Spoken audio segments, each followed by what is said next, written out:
کسی بھی ملک کی ترقی کے لیے سب سے امپورٹنٹ چیز ہے پولیٹیکل سٹیبلٹی. نظام کو چلانے والے اگر ٹھیک نہیں ہے نا تو جتنا بھی اچھا آپ نظام بنا لیں وہ نہیں چل سکتا. صبح نعیم الرحمان صاحب کی پریس کانفرنس دیکھ رہا تھا, انہوں نے بڑا زبردست ڈیمانڈ کی, پیٹرول کو 235 روپے کا ہو جانا چاہیے. میں بھی یہ ڈیمانڈ کر دیتا ہوں, لیکن یہ دائرہ کار تو بتائیں ہوگا کیسے, یہ مسائل کو حل کیسے کرنا ہے یہ بتائیں. مسائل کیا ہیں ہم سب کو پتہ ہے. تو یہ تمام تر صورتحال ہے. ایسے میں جو میں نے شروع میں بات کی, ایکچولی پی پی ذرائع یہ بتا رہے ہیں, ان کے مطابق پارٹی رہنماؤں کو لیگی وزراء اور رہنماؤں سے رابطے کے حوالے سے کہا گیا جی فی الحال آپ گریز کریں. تو یہ فاصلے مزید بڑھ رہے ہیں. اب اس پر بات کر لیتی ہوں. میرے ساتھ اس وقت موجود ہیں بیرسٹر دانیال چودھری صاحب, سینئر رہنما پاکستان مسلم لیگ نون, شعلہ رضا صاحبہ پاکستان پیپلز پارٹی کی سینئر رہنما, اور شوکت یوسف زئی صاحب پاکستان تحریک انصاف سے میرے ساتھ ہیں. شعلہ صاحبہ ذرا پہلے آپ سے شروع کر لیتی ہوں کیونکہ آپ لوگوں کے بہت زیادہ تحفظات بھی ہیں. میں کل کے الیکشن پر بھی بات کروں گی, لیکن شروع میں آپ اس بات کی تصدیق یا تردید کر دیں جو ذرائع سے خبر آئی ہے کہ پیپلز پارٹی کہ رہنماؤں کو یہ کہہ دیا گیا ہے نون لیگی وزراء سے رہنماؤں سے رابطے نہیں کرنے ہیں, گریز کریں, ڈسٹنس رکھیں. تو یہ فاصلے کی ہدایت کی گئی ہے, آپ لوگوں تک یہ میسج پہنچا ہے؟ ایز سچ نہیں, لیکن یہ ہے کہ جو بات چیت ہوئی تھی جس کے 3 راؤنڈ ہوئے تھے, اس کے بعد کچھ اچھے معاملات نہیں محسوس کیے گئے, کیونکہ ہم اپنے سارے ثبوت لے کر گئے تھے اور انہی کی آفر تھی کہ بیٹھتے ہیں, لیکن ایز سچ کوئی ہدایت تو ہے نہیں. اور جہاں تک میرے والے درجے کے لوگ ہیں تو ہم تو صرف چینلز تک ہی پروگرام کرتے ہیں. اگر بڑوں میں کہیں جو کہ رابطے ہوتے ہیں ان کو کہا گیا ہے تو ایک الگ بات ہے, لیکن کوئی نیچے تک ایسی کوئی پالیسی نہیں کہی گئی. اچھا, ظاہر ہے چینل پر تو آپ ایک دوسرے سے ڈیبیٹ کرنے آئے ہیں, لیکن ابھی آپ کو اس کا آئیڈیا نہیں ہے, لیکن آپ کو لگتا ہے یہ پاسبلٹی ہو سکتی ہے, اس حد تک معاملات ہو سکتے ہیں دونوں جماعتوں میں؟ دیکھیے, جو صورتحال بنی, ہم پورے الیکشن کی تو بات نہیں کر رہے نا, ہم تو 5 سیٹوں کی بات کر رہے ہیں. پہلے جی بی میں جو ہے ہمارے ساتھ غلط ہوا, وہاں پہ بھی ہمارے ساتھ بے ایمانی کی گئی, یہاں تک کہ بڑی مشکل سے نوٹیفیکیشن آئے, بڑی مشکل سے بہت کچھ ہوا. تو اس کے بعد جو 5 سیٹوں پہ جس میں یاسین ہیں, پرویز اشرف ہیں بھمبر کے, نکیال کے جاوید بڑھانوی صاحب ہیں, میرپور کے یاسین سلطان, اور پھر مظفر آباد میں لطیف اکبر صاحب کی سیٹ پہ, اگر ان 5 سیٹوں پہ نون لیگ بوکھلا کر بے ایمانی نہ کرتی اور اس حد تک کہ ہمارے 2 کارکن شہید بھی ہوئے, جب بھی ان کی حکومت بن جاتی, ہم فیڈرل کی طرح وہاں پہ بھی حصے دار نہ ہوتے, ہم کیبنٹ کا پارٹ نہ ہوتے جب بھی ان کی حکومت بن جاتی. لیکن ہمارے لوگوں کی جان چلی گئی, بہت زیادہ مس بیہیو کے ساتھ ساتھ جو ہے زبان کا بھی غلط استعمال ہوا. ہمارے بانی شہید لیڈر ذوالفقار علی بھٹو تک نہ صرف پہنچا گیا بلکہ ہر وہ گھٹیا بات کی گئی جو تاریخ میں رد ہو چکی ہے. تو اس کے بعد پاکستان پیپلز پارٹی کیونکہ میدان چھوڑنے والوں میں نہیں ہے, کل کے الیکشن میں وہ جائے گی اور اس کے بعد فائنل اپنی اسٹریٹجی وہ طے کرے گی کہ کیا کرنا ہے. اور بہرحال جو چیز سامنے نظر آ رہی ہے وہ تعلقات میں پہلے جیسی بات تو نہیں نظر آ رہی. اچھا, تعلقات میں پہلے جیسی بات نہیں ہے. دانیال صاحب, اس جملے سے ہی آغاز کروں گی. یہ سرد مہری آ گئی ہے اور یہ آزاد کشمیر کے الیکشن سے ہی ہم دیکھ رہے ہیں زیادہ معاملہ پیچیدہ ہوا. اس وقت میں اگر آپ کے سامنے یہ آپشن رکھوں, ظاہر ہے تحریک انصاف 27 ستمبر کی انہوں نے کال دی ہوئی ہے, اور پیپلز پارٹی کی اس وقت جو ناراضگی ہے, حکومت کے لیے بڑی مشکل کیا ہے, پی ٹی آئی یا پیپلز پارٹی؟ بسم اللہ الرحمن الرحیم. Thank you Sadaf for having on the show. دیکھیں, حکومت کے لیے تو مشکل کچھ بھی نہیں ہے. حکومت کے لیے مشکل ہے کارکردگی, ڈیلیورنس جس کے اوپر وہ ڈیلیور کر رہی ہے, اور اپنی ایویلیویشن اور ہر آنے والے دن میں پچھلے دن سے بہتر پرفارم کرنا. یہ ہماری اولین ترجیح ہے.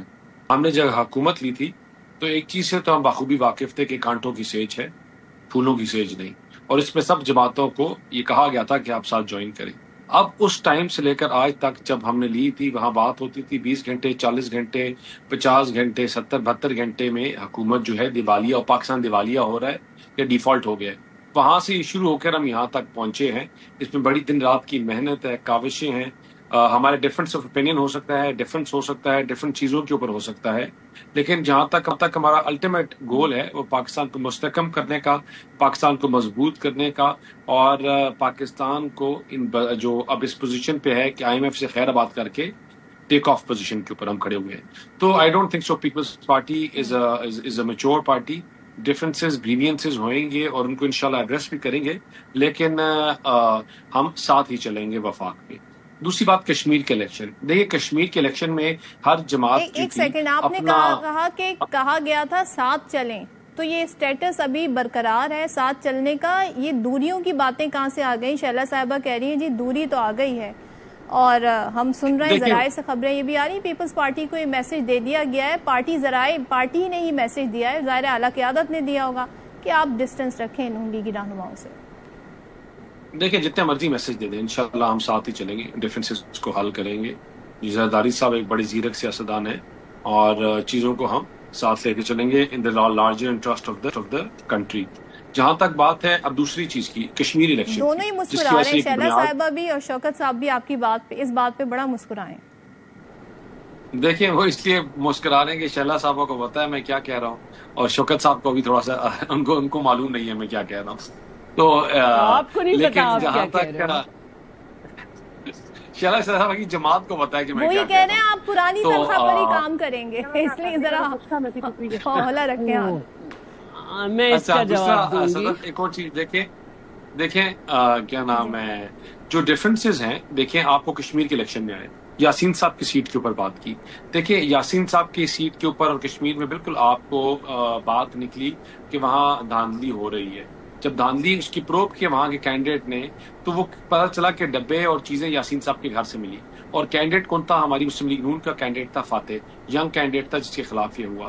دیکھیں لوگوں نے کشمیر میں دو چیزوں کو ووٹ کیا ہے, ایک تعمیر اور ترقی کو. جب وہ دیکھتے ہیں پنجاب اور سندھ کا موازنہ کرتے ہیں تو وہ نہیں چاہتے کہ ہمارا حال بھی ٹوٹی ہوئی سڑکیں یا دہشت گردی جو KP میں ہے یا لٹکی ہوئی بجلی کی تاروں والا ہو. وہ جب کمپیریٹیو انالیسس کرتے ہیں تو ان کو نظر آتا ہے ڈفرینس. ہم واحد جماعت ہیں جو ڈیلیورنس کے اوپر سیاست بھی کرتے ہیں اور ووٹ بھی مانگتے ہیں. جہاں تک GB کی بات ہے, میں آپ کو ایک صحیح بات بتاؤں, GB میں بھی اس سے بھی شاید بہت بہتر رزلٹ آتا, لیکن ہم نے پیپلز پارٹی کو پلینگ فیلڈ دی. ہم نے اس طرح وہاں جا کر منظم طریقے کے ساتھ کیمپین نہیں کی جس طرح ہم یہاں کر رہے تھے. اور میں آپ کو یہ بھی بڑے وثوق سے کہہ سکتا ہوں کہ اگر ہم اپنا جو ہائی مورل گراؤنڈ نہ شو کرتے تو we could have still made the government in GB. لیکن جس طرح ہم نے ہائی مورل کو آپ کی پرفارمنس, آپ کی ڈیلیورنس, گورننس کی ضرورت نہیں ہے دانیال صاحب. دیکھیں جس طرح بالکل ہے, لیکن ہم نے ہائی مورل گراؤنڈ لیا جو ہمیں 2018 کے الیکشنوں میں KP کے میں لیا, جب ہم 2014 کے الیکشنوں میں 12 کے سوری, تو جب ہم حکومت بنا سکتے تھے لیکن ہم نے نہیں بنائی اور لارجسٹ پارٹی کو بنانے دی. لیکن وہی ہائی مورل گراؤنڈ ہم نے GB میں بھی لیا. لیکن جہاں تک بات ہے کشمیر کے الیکشن کی, دیکھیں کشمیر کے الیکشن کے دوسرا فیز جو تھا مہاجرین کی سیٹس تھی. مہاجرین کی کیا آواز سوائے ہمارے کون سی جماعت تھی؟ کس نے کہا کہ جن کی آواز ہندوستان نے ختم کرنے کی کوشش کی, جن کی آواز جو لاکھوں اپنے رشتہ دار بھائی بہن رشتہ دار کو شہید کروا کے کشمیر میں پاکستان میں آئے, ان کی آواز ختم کرو. ہم تو ان کے ساتھ تھے, ہم ان کے ساتھ سیسا پلائی ہوئی دیوار بن کر کھڑے ہوئے اور ان کی آواز بنے, اور اسی وجہ سے انہوں نے ہمارے اوپر اعتماد کا اظہار کیا, ہمارے ساتھ کھڑے اور ہمارے ساتھ چلے. اور انشاءاللہ میں آپ کو بتاؤں کہ ہم کشمیر میں بہترین حکومت بنائیں گے, ڈیلیورنس کی بنیاد کے اوپر بنائیں گے, اور کشمیر کا جو تعمیر اور ترقی کا سفر پچھلے 5 سال سے رکا ہوا تھا, انشاءاللہ بلکہ پچھلے 8 سال سے رکا ہوا تھا, اس کو پھر ہم شروع کریں گے. اور آپ کو نظر آئے گا کہ وہ گونج جو ہے پورے پاکستان میں نظر آئے گی اور آپ کے اگلے الیکشن میں نظر آئے گی. جہاں تک پیپلز پارٹی کی دانیال صاحب تو فل بیٹنگ کے موڈ میں ٹھیک ہے, پیپلز پارٹی سے آپ کہہ رہے ہیں حل کریں گے. شیلا صاحب آپ سے میں جواب لوں گی, لیکن میں ذرا شوکت صاحب سے انیشیل ان کا ریمارکس لے لوں صاری صورتحال پہ. شوکت یوسف صاحب, ٹھیک ہے آپ کی پارٹی کے ابھی دیگر مسائل ہیں, لیکن ہمیں کل پرسوں یہ خبر ملی, شفیع جان نے ہمیں بتایا کہ پیپلز پارٹی کی ایک اعلیٰ شخصیت نے تحریک انصاف سے رابطے کیے ہیں. اب بڑے معنی خیز انداز میں انہوں نے یہ بات کہی تھی. مجھے یہاں پر جو ٹائمنگ ہے, جو سینیریو ہے, جو دونوں جماعتوں میں اس وقت تلخی ہے, اس میں یہ رابطے بڑے حیران کن لگے اور بڑی امپورٹنس اس کی لگ رہی ہے. تو بتا دیں ہمیں کوئی نام, 2-3 نام بتا دیں تو ہم بھی گیس کر لیں گے کس نے رابطہ کیا ہے, کس لیول پہ رابطہ ہوا ہے. بسم اللہ الرحمن الرحیم. بہت شکریہ. دیکھیں, پہلی بات تو یہ کہ بڑی کنٹرڈکشن آ رہی ہے باتوں میں. الیاس صاحب میرے لیے بہت محترم ہے, لیکن ایک طرف وہ الزام لگا رہے ہیں, اس وقت تو پی ٹی آئی الیکشن میں نہیں ہے, لیکن الزام لگا رہے ہیں وہ پیپلز پارٹی کے اوپر. پھر یہ توقع بھی کر رہے ہیں کہ پیپلز پارٹی کہیں نہیں جائے گی. تو میں تو خیر بہت عرصے سے کہہ رہا ہوں کہ پیپلز پارٹی کی بھی مجبوریاں ہیں اور نون لیگ کی بھی مجبوریاں ہیں. دونوں کو جنہوں نے اکٹھا کیا ہے, تو آئی تھنک بڑا مشکل ہے ان کے لیے کہ وہ الگ ہو جائیں, کیونکہ دونوں کے کیسز چل رہے ہیں. تو میں تو اس بنیاد پہ کہہ رہا تھا کہ دونوں الگ نہیں ہو سکتے ہیں, نہ پیپلز پارٹی اور نون لیگ ایک دوسرے سے الگ ہو سکتی ہے. اب مسئلہ یہ ہے کہ جو کچھ انہوں نے گلگت بلتستان میں کیا, پھر آزاد کشمیر کے اندر کیا, تو اس سے تو یہ طے ہو چکا ہے کہ یہ لوگ دھاندلی کے ذریعے ہی الیکشن کراتے ہیں. کوئی ان کے پاس اور کوئی ذریعہ ہے نہیں. دوسرا یہ کہ ملک کے ڈیلیوری کی بات کرتے ہیں. بڑا عجیب لگا مجھے کہ جی ہم نے منشور پیش کیا ہے کہ جی ہم نے لاہور بنا دیا ہے, اور پھر یہ کہ بولا کہ کراچی میں تو کچھ بھی نہیں ہے, فلاں میں کچھ بھی نہیں ہے. لیکن مجھے بڑی حیرت ہو رہی ہے, یہ 10ویں باری ہے غالباً نون لیگ کی پنجاب کے اندر. آج بھی مریم صاحبہ جب کہتی ہیں, وہ کہتی ہے میں اسپتالوں کو ٹھیک کروں گی, میں پارک بناؤں گی, میں فلاں بناؤں گی. تو یہ جو 9 باریاں لے چکے تھے کہ والد صاحب اور چاچا صاحب, تو کیا انہوں نے کچھ بھی نہیں کیا پنجاب کے اندر؟ اب سب مریم نواز صاحبہ ہی کر رہی ہیں. تو اس سے بڑا وہ آپ کے 13 سال بھی گنا سکتے ہیں آپ کو. شوکت صاحب مجھے رابطے بتا دیں پیپلز پارٹی کے آپ سے کیا رابطے ہیں؟ الحمدللہ وہاں میں دھاندلی کی ضرورت نہیں پڑ رہی ہے نا. دیکھیں نا, آپ لاکھ گالیاں دیں پیپلز پارٹی کو, لاکھ کرپٹ کہیں, سب کچھ کہیں, لیکن سندھ کے اندر تو پیپلز پارٹی کو ووٹ مل رہے ہیں نا. تو یہاں دیکھیں خیبر پختونخوا میں ہمیں ووٹ مل رہے ہیں. یہ ہم پہ کوئی احسان نہیں کر رہے ہیں. یہ کہہ رہے ہیں کہ ہم نے تو بڑا احسان کیا ہے. پیپلز پارٹی کی تعریف سن رہی ہوں. میں تعریف کی بات نہیں کر رہا ہوں, یہ حقیقت ہے. چاہے ہم لاکھ اس کا اختلاف کریں کہ اندرونی سندھ میں لوگ پیپلز پارٹی کو ووٹ دیتے ہیں. یہاں پہ قربتیں بڑھ رہی ہیں, مجھے ایسا لگ رہا ہے. دیکھیں, آپ نے شروع میں بات کی کہ جی کسی نے رابطہ کیا, بالکل کیا ہے, بڑی اعلیٰ شخصیت نے کیا ہے, لیکن چونکہ ہمیں منع کیا گیا ہے اور بہت اہم شخصیت ہیں, وہ انڈائریکٹلی رابطہ ہوا ہے. دیکھیں, یہ نہیں کہ کوئی ہم پاکستان کے خلاف کوئی سازش کر رہے ہیں. دیکھیں, یہ اس وقت آپ دیکھیں کہ گورنر کے پی کنڈی صاحب سے تو ہے رابطے, انہوں نے تو نہیں کیا رابطہ. نہیں, یہ سندھ کی ایک اعلیٰ شخصیت نے کیا ہے, اور یہ بھی میں آپ کو بتا دوں. اور دوسری بات یہ کہ دیکھیں, انہوں نے کچھ ڈیلیور نہیں کیا ہے نا. عمران خان کے 3.5 سال ایک طرف رکھیں اور ان کے 4 سال ایک طرف رکھیں. انہوں نے 42,000 ارب کا قرضہ لیا ہے. آپ مجھے بتا سکتی ہیں کہ 42,000 ارب جو ہے وہ پاکستان میں کہاں پر لگے ہیں؟ اور یہ کہتے ہیں کہ ہم تو بس اب IMF کو اب خیر آباد کہنے والے ہیں. انہوں نے تو ابھی کیا کہتے ہیں, امریکہ سے ابھی انہوں نے پیسے مانگے $10 ارب, اور اسی طرح سعودی عرب سے کہا کہ ہمیں پیٹرول دیں قرض کا. اسی طرح چائنا سے کہا کہ ہمارے جو ہے نا وہ سی پیک کے جو وہ ہے وہ ڈیلے کریں. دیکھیں, مسئلہ یہ ہے کہ ایک طرف یہ کچھ اور کہتے ہیں, دوسری طرف عوام کو 1 روپے کا ریلیف تو دے نہیں پا رہے ہیں. 1 روپے کا ریلیف تو دیتے نا. آپ 200 روپے پیٹرولیم لیوی پہ آپ نے وصول کر رہے ہیں, کس خوشی میں؟ اگر آپ اتنا بڑا ٹیکس وصول کر رہے ہیں, بجلی کے بل آپ لے رہے ہیں, اس پہ ٹیکس لگا رہے ہیں. صدف, میں نے آپ کو اس دن بھی کہا تھا کہ میرے بھائی بیٹھے ہوئے ہیں, دونوں بیٹھے ہوئے ہیں, دونوں حکومت میں تھے کسی وقت. ایک بجلی کے بل میں ایک ایکسٹرا ٹیکس ڈالا گیا, ایک فردر ٹیکس ڈالا گیا. میں نے اس کا پورا معلومات کی, 308 ارب روپے صرف ان 2 ٹیکسوں سے وصول ہوئے ہیں. مجھے کوئی جسٹیفیکیشن دے سکتا ہے کہ ایکسٹرا ٹیکس کیا ہے بجلی کے بل میں اور یہ فردر ٹیکس کیا ہوتا ہے؟ اور جو 308 ارب روپے کہاں گئے, کہ ایکسٹرا ٹیکس کیا ہے اور یہ پیسے کہاں جا رہے ہیں, یہ سوال پوچھوں گی. شیلا صاحب, آپ کچھ ایڈ کرنا چاہیں؟ دانیال صاحب نے پورا مقدمہ اپنی پرفارمنس کا, اپنی جماعت کی پرفارمنس کا, ڈیلیورنس کا رکھ دیا. وہ کہہ رہے ہیں پیپلز پارٹی کو منا لیں گے. جی بی کے الیکشن میں ان کو اندازہ نہیں تھا, اور جب انہیں اندازہ ہوا تو بہت دیر ہو چکی تھی, جس کے نتیجے میں ہمارا کینڈیڈیٹ اغوا ہوا, جس کے نتیجے میں انہوں نے جو ہے نا وہاں پہ پتہ نہیں کون سے ری الیکشن تک چلے گئے, یہ پتہ نہیں کیا کیا کرانے, اور ہمارا رزلٹ روکا. وہاں ان کا یہ منجن نہیں بکا، پنجاب کی ترقی اور پنجاب کی پرفارمنس اور جو بھی ہے تو، یا نون لیگ کی پرفارمنس، کیونکہ نون لیگ کی پرفارمنس اگر ہوتی تو اس وقت گندم کا سیزن ہے، گندم کی بمپر کراپ ہوئی تھی، ڈالرز ہیں نہیں، 10,000 بلین ڈالر کی جو ہے یہ گندم خریدیں گے. اس کے علاوہ چینی کو یہ ایکسپورٹ کر رہے ہیں اور ان دا اینڈ پچھلے سال بھی روئے تھے، ابھی بھی روئیں گے. پیٹرول جو ہے پچھلے دنوں $14 کم ہوا، انہوں نے $1 سستا کیا، پھر اس کے 1.5 دن بعد $1.70 بڑھا دیا. ایل پی جی جو ہے پر کلو $55 بڑھ چکی ہے اور یہ پرفارمنس ہے. اور 11.5 ارب کا جہاز ہے اور میٹرو کے لیے ڈیزل نہیں ہے اور بہت ساری اس طرح کی باتیں میں کر سکتی ہوں جو یہ ہے ان کی پرفارمنس.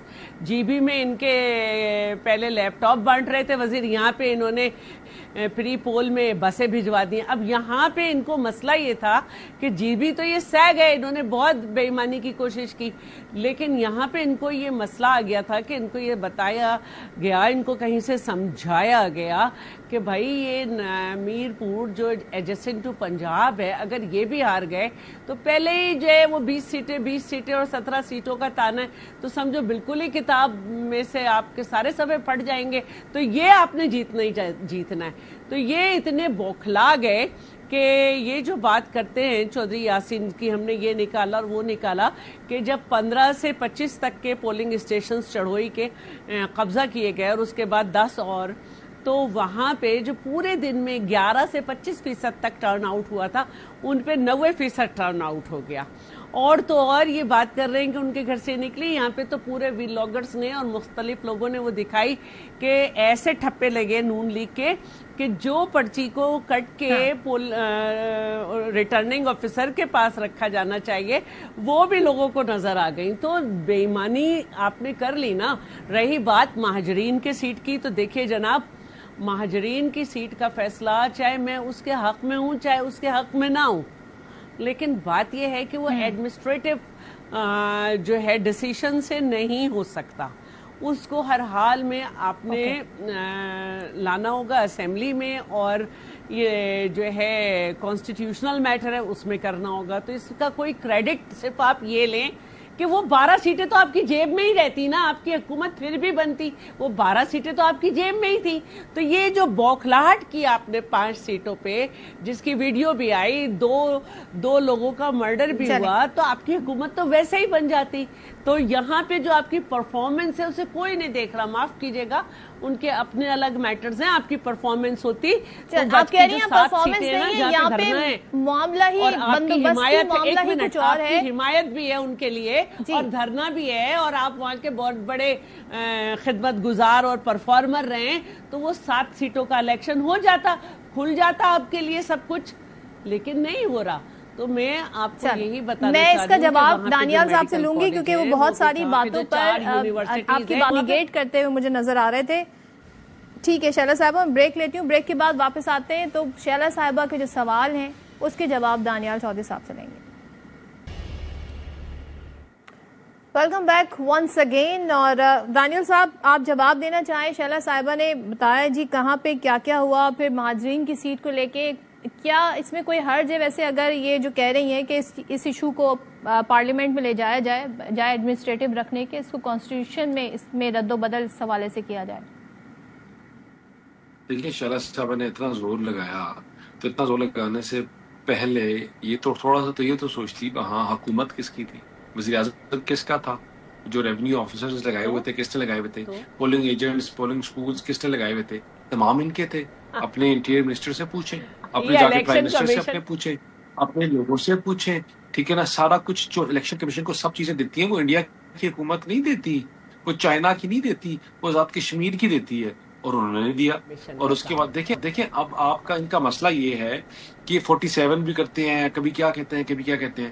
اچھا, سندھ میں اوپر 12 سیٹوں پہ اگر M N A M Q M کے جیتے, نیچے ایم پی ایز ان کے جیتے, تب ان کی 47 فارم نہیں ہوتا, تب یہ شور نہیں ڈالتے. اسی فارم کے ذریعے پریزیڈنٹ بن جائے تب وہ بھی 47 نہیں ہوتا. اسی فارمز کے ذریعے گورنر بھی بن جائے تب بھی 47 نہیں ہوتا. پھر پی ٹی آئی والے عمر ایوب کی سیٹ میں عمر ایوب مطلب جو ہاری ہوئی سیٹ جیت جائیں تو وہ بھی نہیں ہوتا. مولانا کے ساتھ مولانا رو کیا رہے ہیں؟ مولانا یہ کہہ رہے ہیں کہ میری ووٹ پر ڈاکہ ڈالا گیا ہے تحریک انصاف والوں نے اور ہمارا حق چھینا ہے, اور ہمارا حق چھین کر ہماری 8 سیٹیں انہوں نے لے لی ہیں.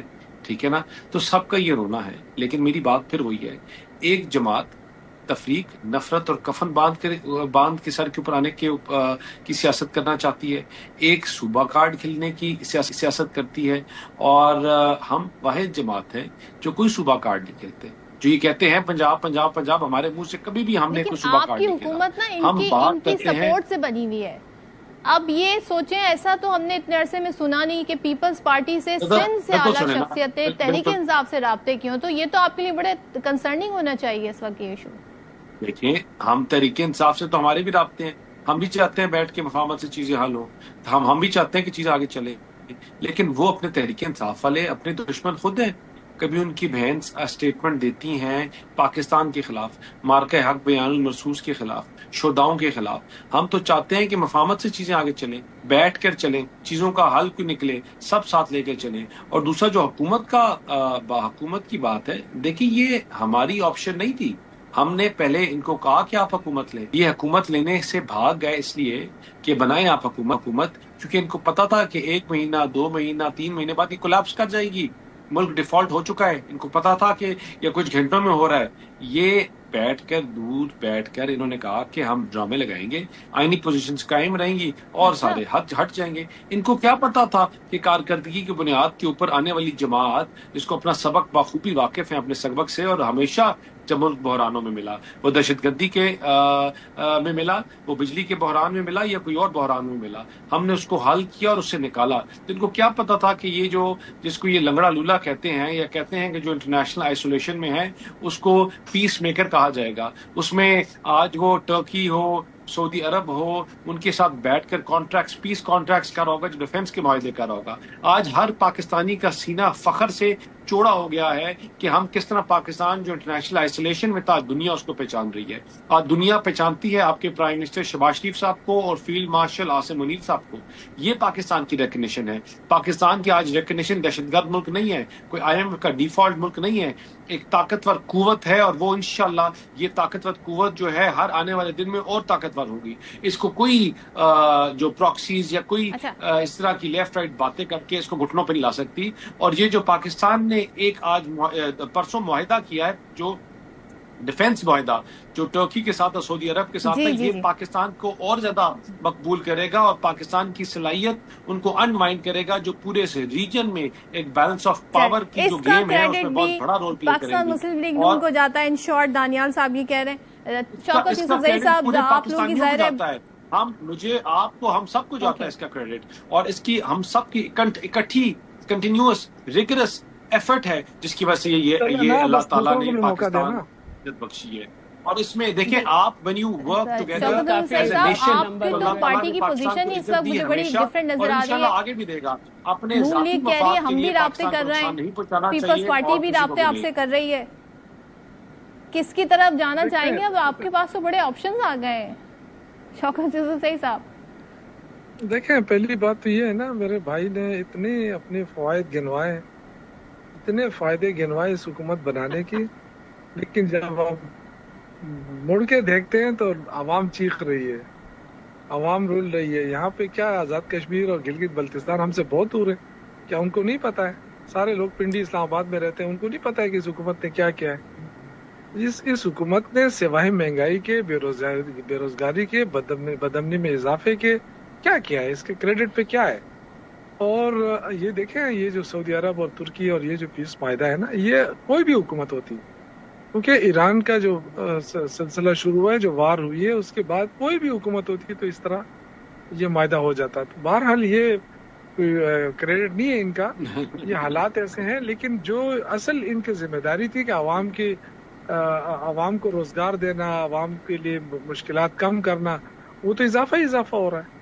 یہ اس پہ کیوں نہیں آتے ہیں کہ عمران خان کی حالات بھی تو دیکھیں نا. شوکت صاحب مجھے ایک بات بتائیں, آپ لوگ احتجاج کرتے ہیں, کبھی عوامی ایشوز پہ آپ لوگوں کا احتجاج ہمیں نظر نہیں آتا. آپ لوگوں کی اپنی سیاست پر ہی یہ کر رہے ہوتے ہیں, اس میں بھی ہم اتنی ڈویژن دیکھ رہے ہوتے ہیں. علیمہ صاحبہ کچھ کہہ رہی ہوتی ہیں, آپ لوگ کچھ کہہ رہے ہوتے ہیں. میں شیر افضل مروت صاحب کو کوٹ کر دوں, وہ کہہ رہے ہیں نہ ہی 27 ستمبر آئے گا اور نہ ہی احتجاج ہوگا. تو یہ خالی کھلی باتیں, اگر پارلیمنٹ میں آپ لوگ بیٹھے ہوتے اور عوام کے لیے آواز اٹھا رہے ہوتے تو ہو سکتا ہے حکومت بھی کچھ سوچتی, جو گلے شکوے آپ ان سے ٹاک شوز میں کر رہے ہوتے ہیں. دیکھ صدف, اب میں شیر افضل مروت کی بات پہ یقین کر لوں. اتنی بڑی پارٹی ہے اور اس پارٹی نے فیصلہ کیا ہے, اور کیوں نہ جائیں. مطلب ملک کے جو حالات ہیں صرف دیکھیں نا, اس وقت کتنی بڑی بے روزگاری ہے, کتنی بڑی مہنگائی ہے. آپ کا سارا ڈرین ہو رہا ہے, آپ کا سارا پیسہ باہر جا رہا ہے, آپ کے تجارتی خسارہ بڑھ گیا ہے, کارخانے بند ہو رہے ہیں, اور بجلی پیٹرول کی قیمتیں آسمان پہ ہیں. تو کیوں نہ نکلیں؟ عوام دیکھیں نا, عوام رول رہی ہے. ہم اپوزیشن میں, ہماری ذمہ داری ہے کہ ہم عوام کے ساتھ مل کر احتجاج کریں. یہ ان کا مسئلہ کچھ اور ہے. یہ دیکھیں انہوں نے جو باتیں کی نا, ایک طرف یہ ایسا سمجھا ہے کہ جیسے پیپلز پارٹی گھر کی لونڈی ہے ان کی, کہ مطلب یہ جو کچھ گالیاں بھی دیں گے, یہ ان کو کرپٹ بھی کہیں گے, لیکن وہ ان کے ساتھ کھڑی ہوگی. میرا خیال ہے اب وہ وقت گیا ہے.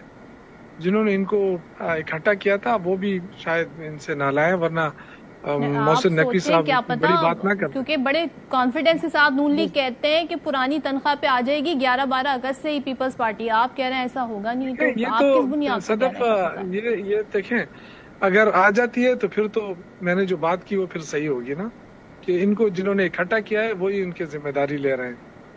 اب مجھے ایک بات بتائیں کہ عمران خان کی حکومت ختم کرنے کی کیا وجہ تھی؟ ایک وجہ تھی نا کہ جی بے روزگاری ہے اور مہنگائی ہے, اور کیا کمی آئی ہے مہنگائی میں؟ 1 روپے کی کمی آئی ہے؟ عوام کو کوئی ریلیف مل رہا ہے؟ یہ کہہ رہے ہیں کہ ہمارے پاس اب بڑا پیسہ آ گیا, اب تو ہم خود کفیل ہو رہے ہیں, ابھی ہمیں IMF کی بھی ضرورت نہیں پڑ رہی ہے, اور دوسری طرف پھر کچکول لے کے پھر رہے ہیں.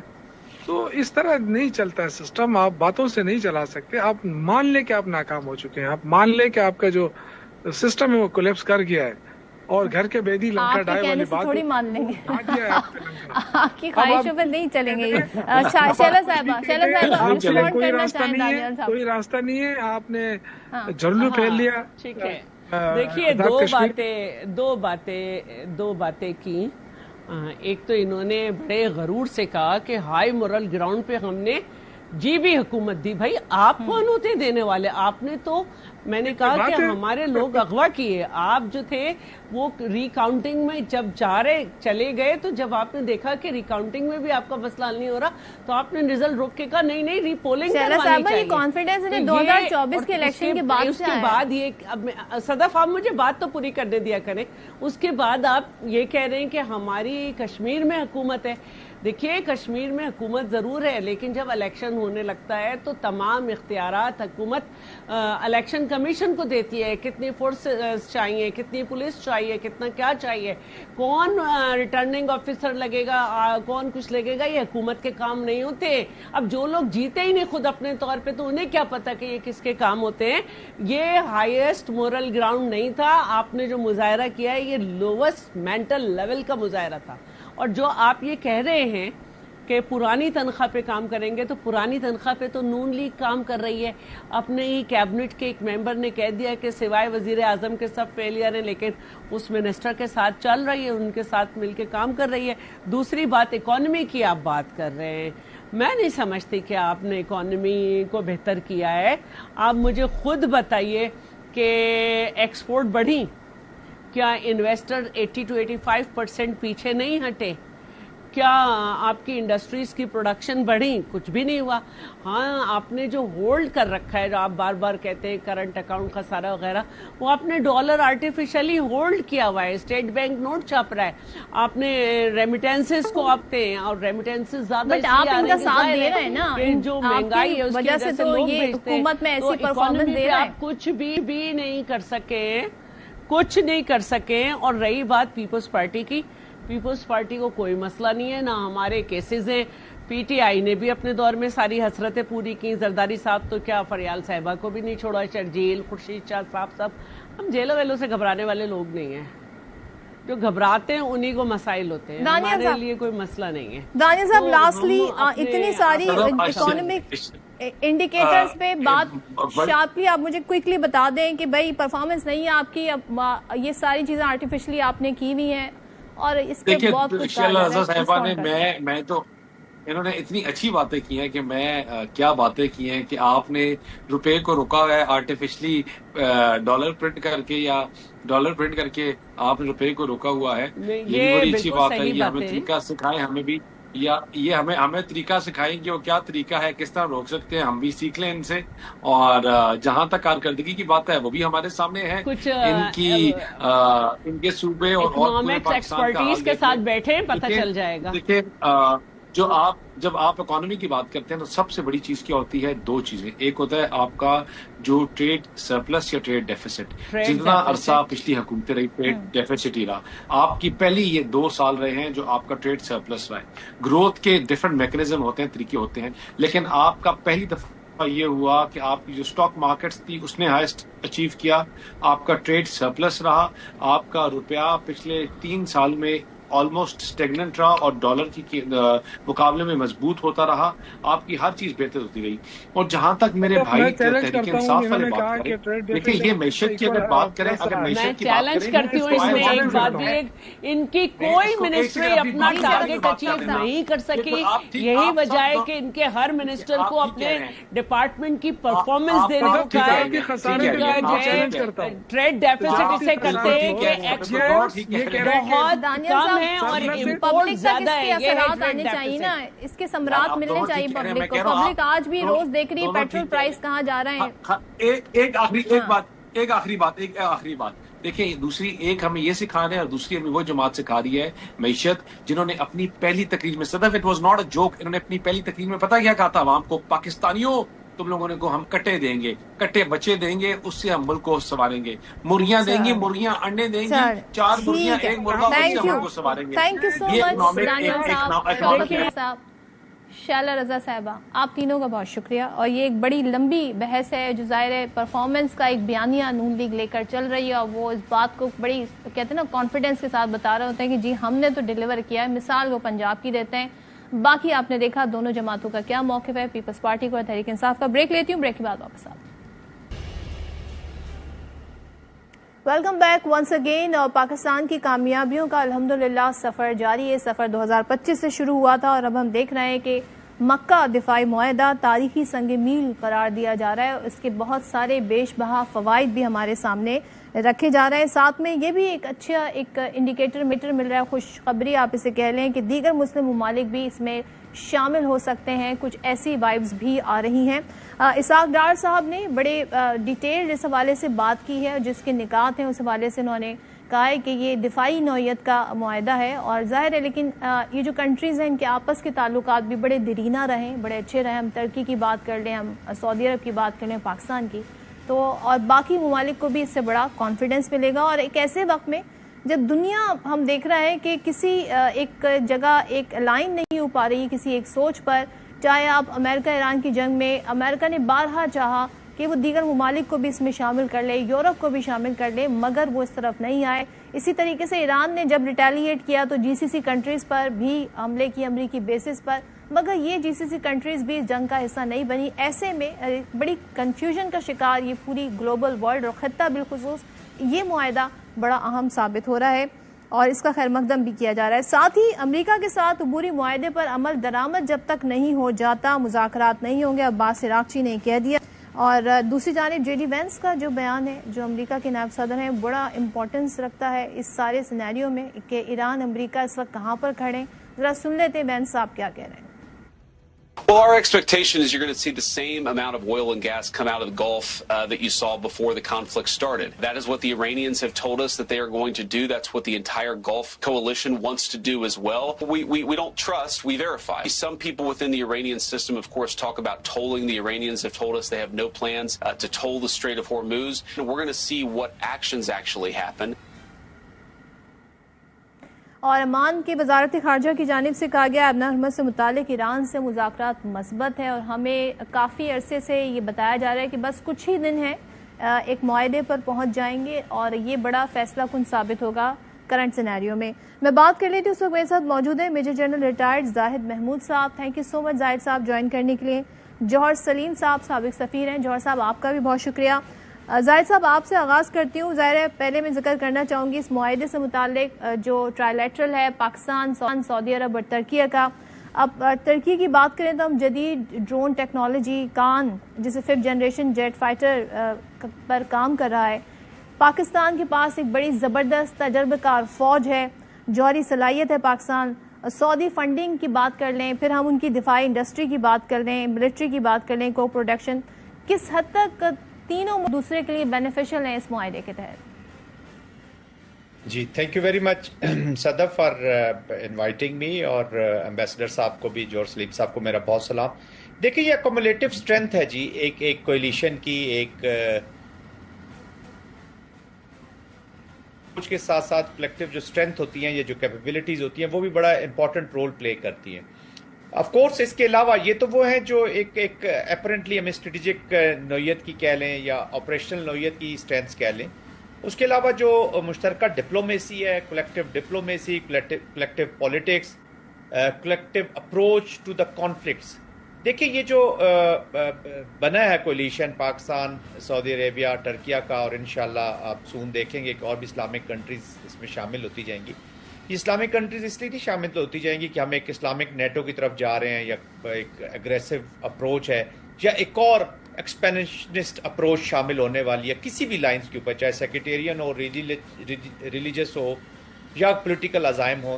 تو الحمدللہ ایسی کوئی چیز نہیں ہے، نہ تینوں ممالک کی ایسی اسپائریشنز ہیں، نہ پاسٹ میں کوئی ایسی ہسٹری ہے.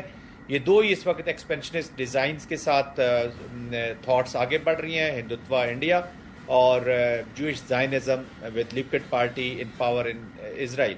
تو انہی اسلامک کنٹریز اس لیے شامل ہو رہی ہیں کہ کانفلکٹ ہی سارا اسی اسلامک کنٹریز میں ہے. اس کولیشن کا مقصد ہی ڈیٹرنس ہے، ٹو ایوائڈ وار، جس کے لیے سب سے زیادہ کوشش کی جائے گی. اور اس کے بعد ہے کولیکٹیو سیکیورٹی، تاکہ اپنے آپ کو سیکیور کیا جائے for economic, political, diplomatic progression of these countries, اور باقی ریجن کو بھی بچایا جائے. اور تھرڈ امپورٹنٹ آسپیکٹ ہے یا جو آبجیکٹو ہے اس کولیشن کا، وہ ہے ریجنل اسٹیبلٹی. تو یہ اس طرف ایک قدم ہے. اس وقت I think do he emergency میں کہہ لیں یا ارجنسی میں کہہ لیں کہ جن کو کنسرنز جن کے کریٹ ہوئے ہیں اور خود ہی انہوں نے ازیوم کیا ہے، وہ انڈیا اور اسرائیل ہیں، جن کے پرائم منسٹرز نے آپس میں بات بھی کی اور کہا کہ جی ہمیں ویسٹ ایشیا کے چیزوں کو، سیکیورٹی کو دیکھنا ہوگا. یہ میننگ دیر بائی کہ وہ اپنے آپ کو تھریٹنڈ فیل کر رہے ہیں. تھریٹ اس طرح نہیں ہے کہ انہیں بھی پتہ ہے کہ ہم پہ حملہ تو نہیں کریں گے، لیکن تھریٹن اس لیے فیل کر رہے ہیں کہ ان کے یہ جو ناپاک عزائم ہیں ان کو روکنے کے لیے یہ کولیشن ایک آج نہیں تو کل ایک امپورٹنٹ رول، بلکہ آج ہی کے دن میں کہوں گا کہ یہ رول پلے کرنے کے لیے اکٹھی ہوئی ہے. اور یہ ایک دن یا اس ایران یو ایس وار کا بائی پروڈکٹ نہیں ہے. یہ کافی عرصے سے ڈسکشنز ہو رہی تھی سعودی عربیہ کے ساتھ. تو 1982 سے پاکستان پروٹوکول میں ہے اور اسی کے فریم ورک کو سیدھا کیا گیا. اور ٹرکیہ کے ساتھ جو ہمارا تعلق ہے وہ خلافت موومنٹ سے ہے. سو یہ آج کی پیداوار ہے، اور پہلے بھی ملٹری کوآپریشن بہت ہو رہا ہے. تو اوورآل یہ ایک فریم ورک ہے جس کے تحت اس نے آگے جانا ہے. And of course it is not against any one. بالکل آپ نے اس کے حوالے سے کہا، اور اسحاق ڈار صاحب نے بھی یہی بات کہی. جوہر صاحب آپ کی طرف آتی ہوں. جب ہم یہاں کلیکٹیو سیکیورٹی کی بات کر رہے تھے زاہد صاحب تو، اور اسٹیبلٹی کی بات کر رہے تھے، تو اس میں معیشت بڑا اہم رول پلے کرتی ہے. جس طریقے سے آبنائے ہرمز بند ہوئی، ناکہ بندی ہوئی، اور جو سپلائی چین ہے تیل کی، آئل کی، پیٹرولیم کی، ڈیزل کی، یہ متاثر ہوئی. اور جس طریقے سے پھر قطر میں ہم نے دیکھا کہ وہاں پر جب اٹیک ہوئے تو پھر انہوں نے اپنے پلانٹس جو ہیں کچھ دن کے لیے روک دیے. یہ بڑا ایک کہتے ہیں نا ڈسرپشن ہوئی. اور ایسے میں اسحاق ڈار صاحب کا پچھلے کئی دنوں پہلے ایک بیان بھی آیا تھا کہ ہمیں نئے روٹس تلاش کرنے ہوں گے. کتنی امپورٹنس رکھتا ہے یہ معاہدہ؟ ظاہر اس اسٹیبلٹی کی بات کر رہی ہوں جو کہ ہمیں اکانومی میں چاہیے، انرجی کرائسس جو ہے اس کو اسٹرینتھن کرنے کے لیے چاہیے. جی بالکل، آپ نے بھی اچھا احاطہ کیا تھا اس کا، اور جنرل صاحب نے بھی اس میں بہت اچھا اضافہ کیا. دیکھیے ایک تو ہمیں اس کا پس منظر وہ جو ہے اس کو واضح کرنا ہے. اس پہ میں پہلے بھی کہہ چکا ہوں کہ یہ جو ہے جو مڈل ایسٹ کا ایک ڈیفنس آرکیٹیکچر وہاں کا تھا، خصوصاً جی سی سی کنٹریز کا جو امریکہ پہ ہیویلی بیسڈ تھا، ڈپینڈنٹ تھا. اس میں وہاں پہ اس لیے بہت ساری بیسز بھی ان کی ہیں، اور بلکہ میں ادھر کچھ ایسے ملک بھی ہیں جہاں میں سفیر رہ چکا ہوں تو میں خود ان بیسز کو وزٹ بھی کرتا رہا ہوں.